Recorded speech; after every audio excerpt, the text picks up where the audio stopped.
Right, hello folks. On with the next section of this painting.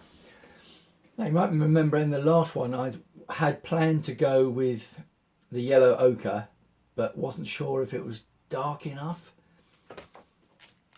And in the meantime I thought maybe I could go with burnt sienna, which is obviously a lot darker. Or maybe a bit of both. So I don't know. It's going to be guess what? An experiment. First things first,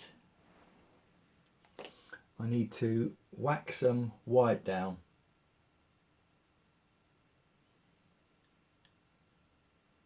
In the spots where I haven't yet put it.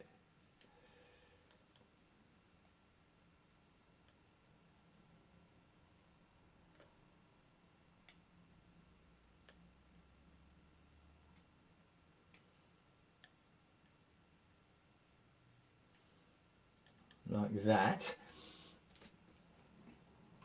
And I think what I might do is maybe put the dark brown at the edges first to see what I think. Yeah, that's a good idea. Because if I put it on and don't like it, I can, because if I've got it at the edge, I can come inwards with the lighter stuff. So I can put that down there for now.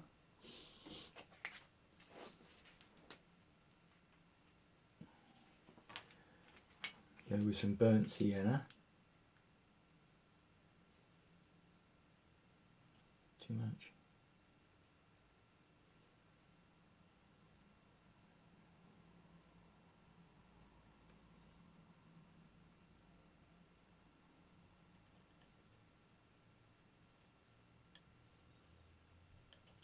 I could put some in the middle, couldn't I?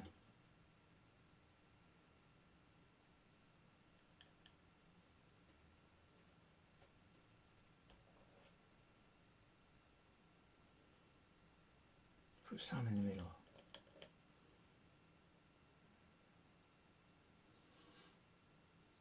Yeah, what I'm thinking now is I can put some of this, not too much.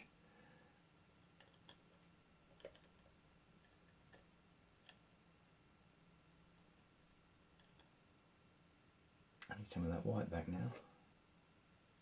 There we go.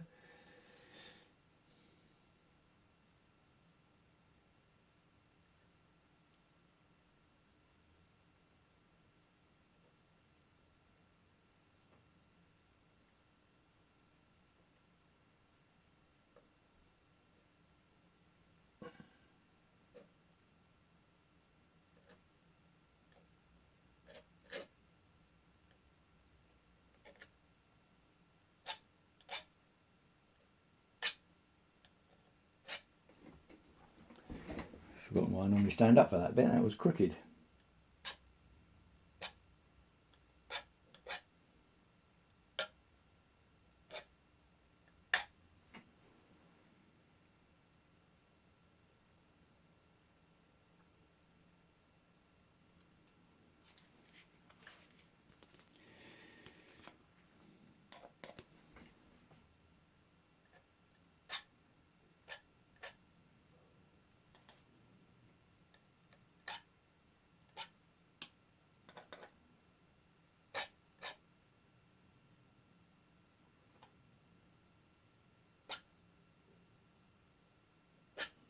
Okay, let's get some of the lighter one on. So I've got some kind of comparison. Which is the yellow ochre.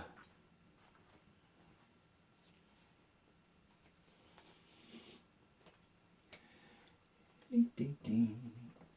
Right, let me squeeze a load of this onto the palette so I don't have to get it all straight from the tube, because I don't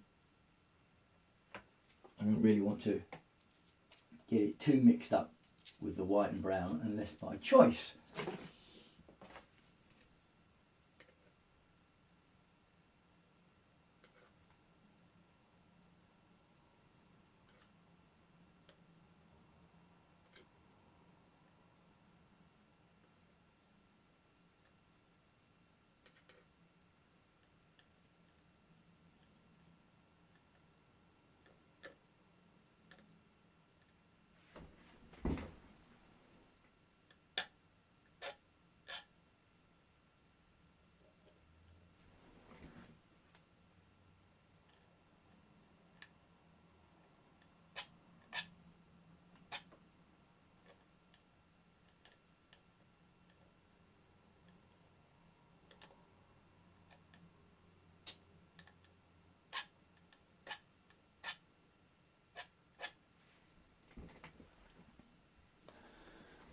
do need, what do I need? Where is it? The white. Now what have I done with it? Oh, I keep doing this. Put the paints down. I can't remember where I put them. Dear, oh dear, oh dear. Oh, now I've squeezed out too much. I mean, you do go through, particularly with my style, where I use a lot of paint and abstract. I will go through a lot of paint, but I don't particularly enjoy squeezing out way too much that I know is more than I'm going to need. That's better.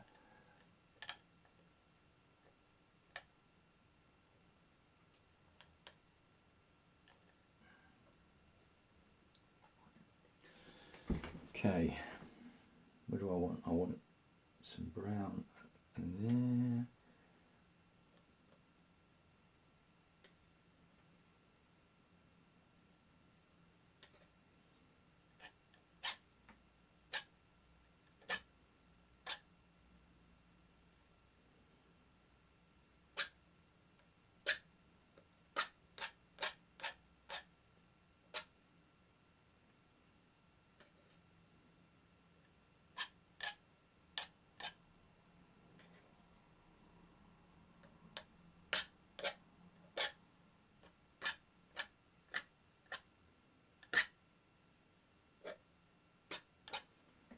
Okay, bit of brush, I think.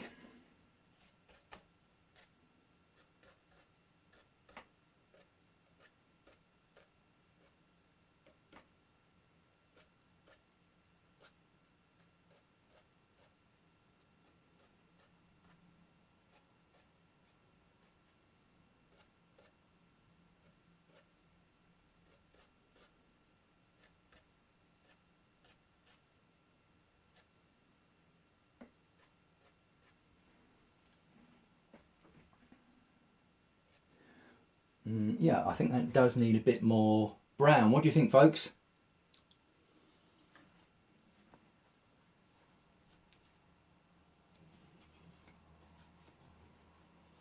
Now, when I said I think it needs a bit more brown, what I meant is the dark brown.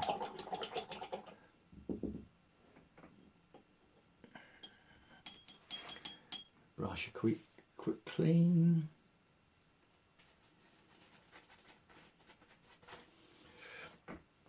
Squeeze out some more brown. Burnt umber. No, it wasn't a burnt umber, was it? It was a burnt sienna. That's the burnt sienna. Burnt umber's even darker.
Right, a bit more brushwork.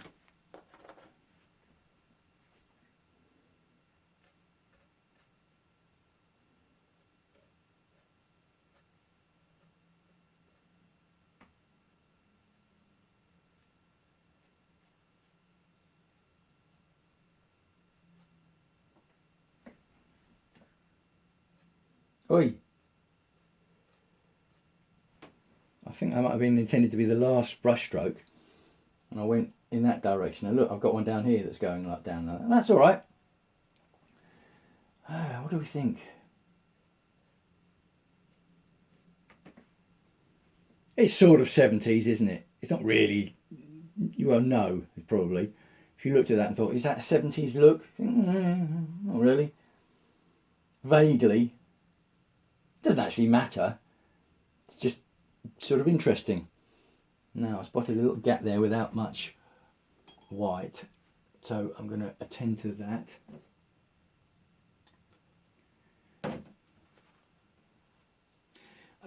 Something I have learned, and you might think, why do I keep standing up and sitting down? Well, apart from the fact it does give me a different angle to approach the painting, and some stuff I've learned works a lot better for me if I'm standing up. But it just allows you to see different things. Like when I was stood up, I spotted that there wasn't enough white in that bit.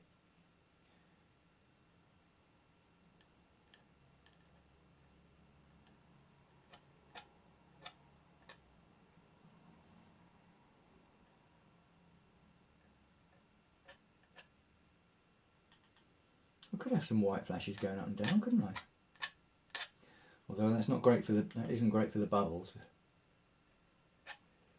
because at the bottom of the bubbles there's a white part of the reflection, and if it goes on top of white, it doesn't destroy the effect, but it has an impact on the effect. Yeah, I think these are adding something to it, these flashes.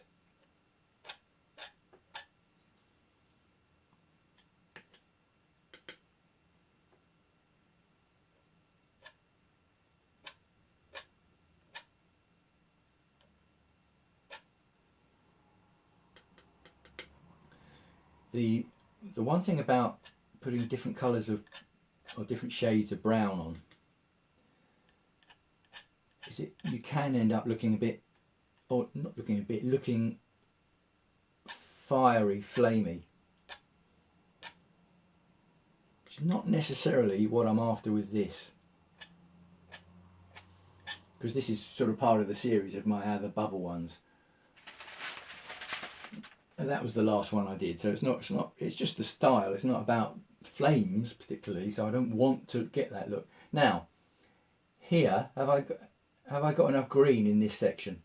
I could go back in and put some, I could go back and put some more green. Well, that was a higher voice than I thought it was going to be. Something I realise I haven't done here is I do like to go quite high at the edges, so I'm going to just finish off this video with a bit more of the lighter one.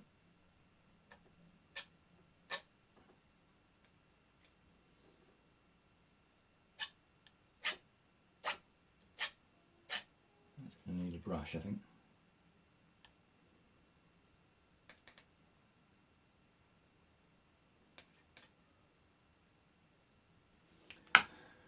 It's going to need the brush, which is sitting in the water at the moment, so I'm going to have to dry it, give it a swish and a dry, just to do a couple of strokes.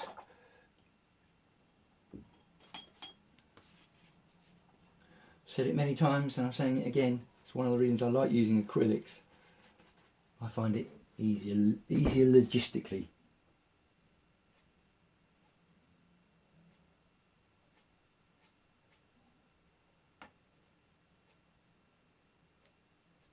Yeah, I think that's more what I wanted on the edges there. Okay, masking tape coming off.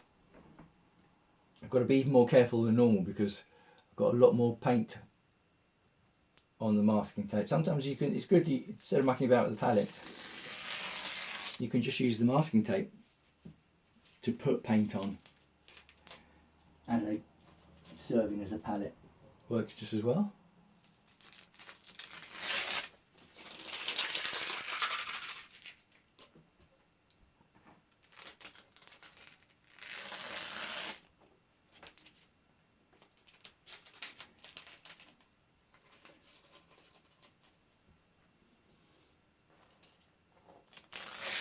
Okay, so I'll let that dry and then it's on to the bubbles. So I will speak to you soon for that one.